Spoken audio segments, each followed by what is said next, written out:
Thank you, Madam Ambassador.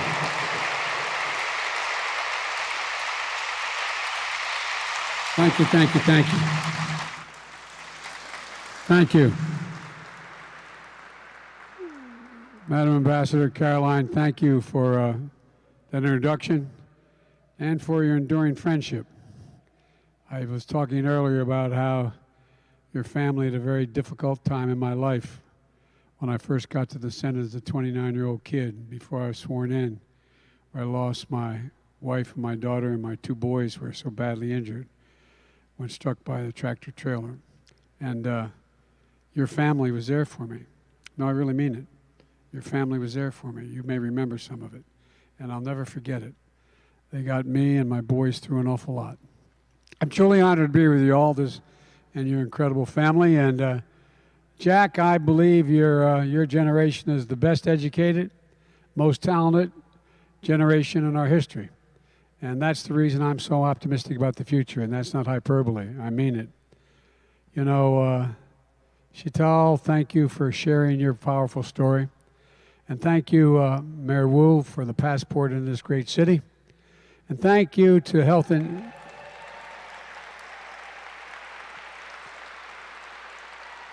Human Services Secretary Becerra and Boston's own Marty Walsh. Marty.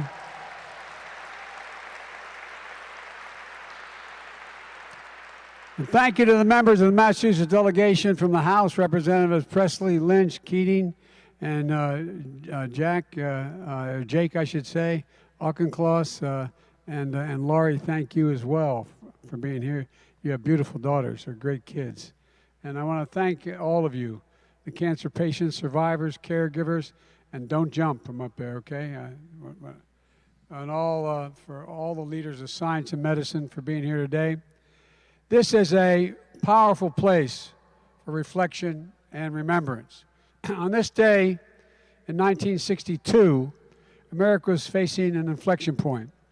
One of those times that changes everything from the day before to the day after. The shadow of world wars cast over a Cold War. The march on civil rights, urgent yet uncertain. And against all of that and more, America faced a choice to move forward or to move backwards, to build the future or obsess about the past, to be a nation of unity and hope and optimism, or a nation of division, violence, and hatred. At this inflection point, President Kennedy made a choice for the nation, thank God. On this day in 1962 at Rice University in Houston, he spoke about America's possibilities. I was asked by Xi Jinping, who I met with more than any other world leader in the Tibetan Plateau, and he turned to me and he said, "Can you define America for me?" And I said, yes, and I was sincere. I said, one word, possibilities. In America, we believe anything is possible. I mean it. And in choosing to go to the moon, President Kennedy said America was doing so, quote, not because it was easy, but because it was hard.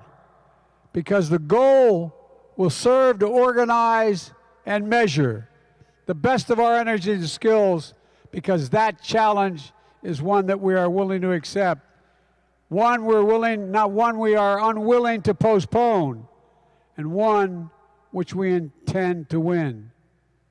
Unwilling to postpone. President Kennedy, unwilling to postpone. President Kennedy set a goal to win the space race against Russia and advance science and technology for all of humanity. And when he set that goal, he established a national purpose that could rally the American people in a common cause. And he succeeded. Now, in our time, on the 60th anniversary of his clarion call, we face another inflection point. And together, we can choose to move forward with unity, hope, and optimism. And I believe we can usher in the same unwillingness to postpone, the same national purpose. that will serve to organize and measure the best of our energies and skills to end cancer as we know it and even cure cancers once and for all.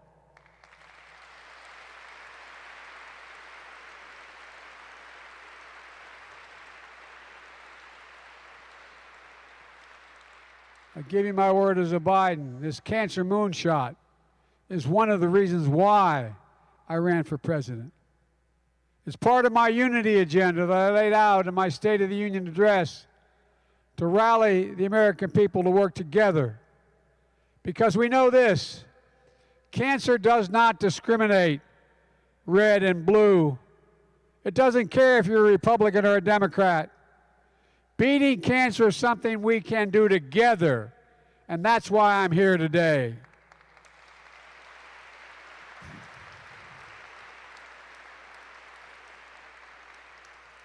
We've made enormous progress in the past 50 years since President Nixon signed the National Cancer Act to declare a war on cancer. We learned cancer is not a single disease, but there are over 200 different types of cancers caused by different genetic mutations in our cells. We discovered new medicines, therapies, early detection and prevention measures to extend and to save lives. In the first 25 years since the National Cancer Act, the death rate from cancer largely remained unchanged. Then things began to change. With progress over the last 25 years, the death rate from cancer has fallen more than 25%. But despite the progress of lives extended, lives saved, cancer is still the #2 cause of death in America, second only to heart disease. For too many cancer patients and their families, instead of hope, there's bewilderment, the feeling of being on your own, frustration that hospitals said doctors can't easily share your medical records with other hospitals and doctors to help find answers, even when every minute counts. Having to advocate for even the most basic care and attention for your loved ones. The flood of information is a completely different language with few people available to help you decipher it. Having therapy that can work within reach, but is too expensive or insurance won't cover it. And so when President Obama asked me to launch a cancer moonshot, our goal was to bring an added urgency, a new urgency to the fight. And in my view, not unlike President Kennedy did, we harnessed federal resources to change the culture, increase cooperation, and break down the silos that exist. That included everything from making published results of federally funded cancer research more available to any patient, to any doctor, for free, instead of the firewall that had been set up. That included the recognition that for many cancer patients, it's hard to even know if there's a clinical trial that can help them, let alone how to enroll in one. So we launched trials.cancer.gov so everyone can find a clinical trial near them or across the country and the world, and they can gain access to these trials. I've traveled the country, brought together leaders in healthcare, technology, education, business, philanthropy. I visited many of the major cancer research centers in the world, and nowhere, no matter where I was or what the topic at hand, world leaders wanted to talk to me about our cancer moonshot. That's not hyperbole, that's a fact. For example, Pope Francis convened a major international conference on cell therapies at the Vatican and invited me to speak about our mission. And one of the final pieces of legislation President Obama signed into law was the bipartisan 21st Century Cures Act. It streamlined the Food and Drug Administration, the FDA, by creating an oncology center of excellence so new cancer treatments can be evaluated faster. It provided 7 years of new funding, including research on cancer therapies and the disparities, trial networks to discover new drugs, and new efforts in childhood cancer. As President of the United States Senate, I presided over the overwhelming bipartisan vote and watched my friend Mitch McConnell name the cancer provisions in that bill after my son Bo, who had lost his life to that disease just months earlier. And when we left office, Jill and I knew we had to keep going through, keep it up, so we initiated the Biden Cancer Initiative. We focused on turning the Moonshot into a movement, not just a shot, a movement, to create a cancer research and care system that most people think we already have, but they don't realize until they find they have cancer that we don't, but one that we deserve. And everywhere we'd go, people would share their stories, literally, in grocery stores, airports, rope lines. While we heard stories of loss and despair, the stories began to change to a feeling of real hope. Not because of me or Jill, but because of all of you and so many of you at home, doctors, researchers, advocates, caregivers, patients, survivors. And that's when I was elected president. I determined to supercharge the Cancer Moonshot as a central effort in the Biden-Harris administration. In February, I laid out our plan that is bold, ambitious, and I might add, completely doable. The goal is to cut cancer death rates by at least 50% in the next 25 years. To turn more cancers from death sentences into chronic diseases people can live with. To create more supportive experience for patients and families. And to update our fight against the cancer. It's a disease we often diagnose too late and have too few ways to prevent it in the first place. Where there are stark inequities based on race, disability, zip code, sexual orientation, gender identity, and other factors. We know too little about why treatments work for some patients, but the same patient, the different patient with the same disease, it doesn't work for. We still lack strategies for developing treatments for some cancers, like childhood cancers. We don't do enough to help patients and families navigate the cancer care system. We don't learn enough from their experience as patients. We don't share enough data and knowledge to bring the urgency we need to finding new answers. But for each of the ways we know cancer today, we know we can change the trajectory. For example, to prevent cancers, scientists are exploring whether mRNA vaccine technology that brought us safe and effective COVID-19 vaccines could be used to stop cancer cells when they first arise. To target the right treatments, we're learning more about how to use genetics, immune response, and other factors to tell which combinations of treatments are likely to work best for each individual. To address the inequities, we can ensure prevention, detection, treatment, reach patients in urban, rural, suburban, and tribal communities so they have equal access to cancer diagnostics, therapeutics, and clinical trials. As part of the supercharged Moonshot, I'll use my authorities as president to increase funding to break log jams and to speed breakthroughs. I've also formed a new cancer cabinet that is driving a whole-of-government effort to unleash every possible asset within our power, from NASA, that knows more about radiation than any doctor does, to the Defense Department, that has the ability to calculate, and the Energy Department, do 1 million billion calculations per second.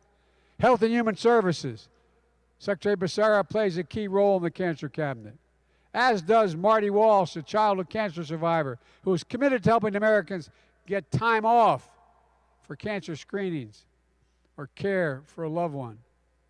The White House Office of Science and Technology Policy is changing the path for the Cancer Moonshot for 2022 and beyond. And today, I'm setting a long-term goal for the Cancer Moonshot to rally America and ingenuity that we can engage, like we did to reach the moon, that actually cures cancers, not all cancers, cures for cancers, once and for all. And a critical way to do that is that going through what I call ARPA-H, Advanced Research Projects Agencies for Health. It's based on DARPA, the Defense Department's Advanced Research Projects Agency, that has helped lead to breakthroughs in technologies to protect our national security, like the internet, GPS, and so much more. ARPA-H will have the singular purpose to drive breakthroughs to prevent, detect, and treat diseases including cancer, Alzheimer's, diabetes, and other diseases, and enable us to live healthier lives. I call for ARPA-H in my campaign, and after being elected president, notwithstanding the fact that Democrats and Republicans allegedly don't talk to one another, Republicans, Independents, and Democrats in Congress came together and invested $1 billion initially to launch ARPA-H. Imagine the possibilities. Vaccines that could prevent cancer, like there is for HPV. Imagine molecular zip codes that could deliver drugs and gene therapy precisely to the right tissues. Imagine simple blood tests during an annual physical that could detect cancer early where the chances of a cure are best. Imagine getting a simple shot instead of a grueling chemo, or getting a pill from a local pharmacy instead of invasive treatments and long hospital stays. Imagine treatments beyond cancer, bold approaches to reduce maternal mortality and morbidity, something Vice President Harris is laser focused on. And imagine artificial retinas that could help blind people see. These are just a few of the ideas that illustrate the amazing potential of ARPA-H. When President Kennedy called for a moonshot, we didn't have all the tools and experience needed. With our cancer moonshot today, we do. And I'm pleased to announce my selection as the inaugural director of ARPA-H, Dr. Renee Wegerson, who is here today. Doctor, where are you? Stand up.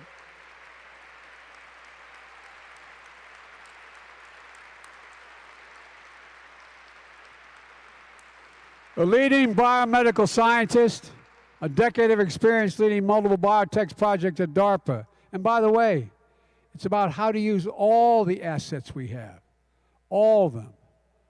An entrepreneur in synthetic biology.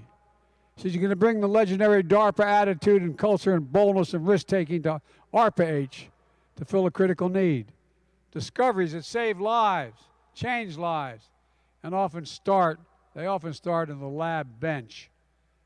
But then those basic research breakthroughs need to be tested, scaled, and brought to the clinic.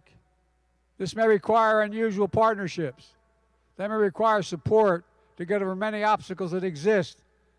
That's why ARPA-H is designed what it's designed to do, so the advances can reach all Americans sooner.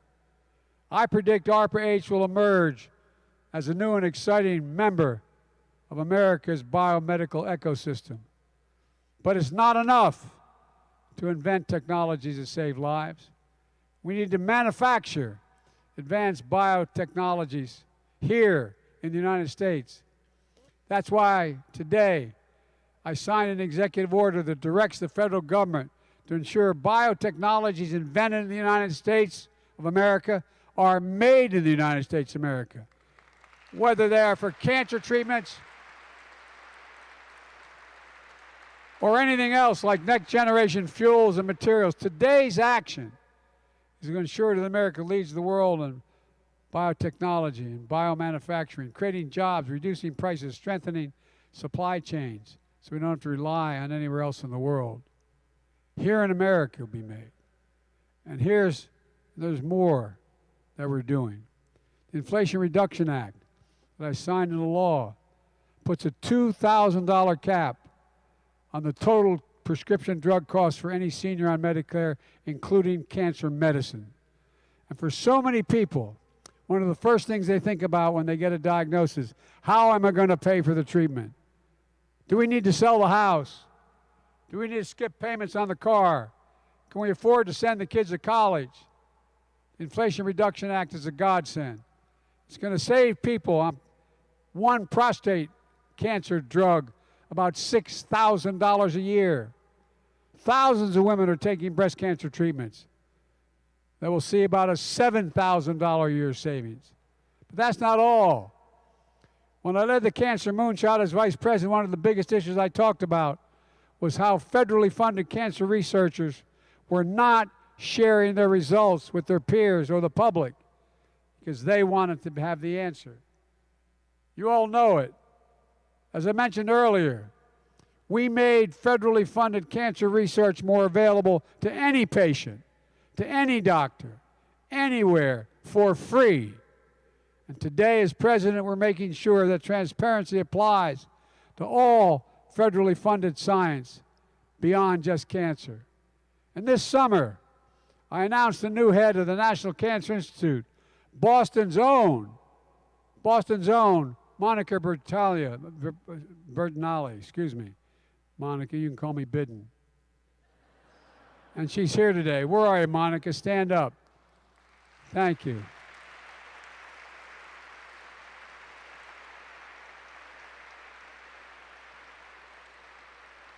The National Cancer Institute is launching a major national trial for those new tests I mentioned that could detect one or more cancers merely by taking blood samples.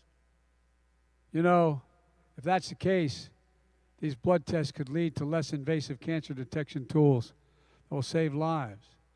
We're also launching the first ever Cancer Moonshot Scholar Program to support a new generation of scientists from every background, from every part of the country, to launch their cutting-edge research and careers. But we need everyone to get in the game. That's why I'm also calling on the science and medical communities to bring the boldest thinking to this fight. I'm calling on the private sector to develop and test new treatments, make drugs more affordable, share more data and knowledge that can inform the public and benefit every company's research. And I'm respectfully calling on people living with cancer and caregivers and families to keep sharing their experience and pushing for progress. Go to whitehouse.gov/cancermoonshot. Share your ideas. So many of you have already made a difference. Last month, I signed the so-called PACT Act into law, one of the most significant laws helping veterans and their families impacted by toxic exposure, like burn pits that lead to cancer. It was veterans and their families, advocates and allies, who helped me get this bill to my desk. They never gave up. They never stopped. They slept in the Capitol steps. It matters. It's personal to all of us. So let me close with this. Caroline, I couldn't be here and not talk about your Uncle Teddy. He was one of my dearest friends. One of the things that brings us close as families is the dread of cancer that he and I both fought to the end and died months apart. After Bo passed, Vicki wrote me a letter about how, after Ted lost his older brother Joe, his father wrote to a friend who just lost his son. Caroline, your grandfather wrote, and I quote, "When one of your loved ones goes out of your life, you think of what he might have done with a few more years, and you wonder what you're going to do with the rest of yours. Then one day, because there's a world to be lived in, you find you are part of it, trying to accomplish something he did not have time enough to do.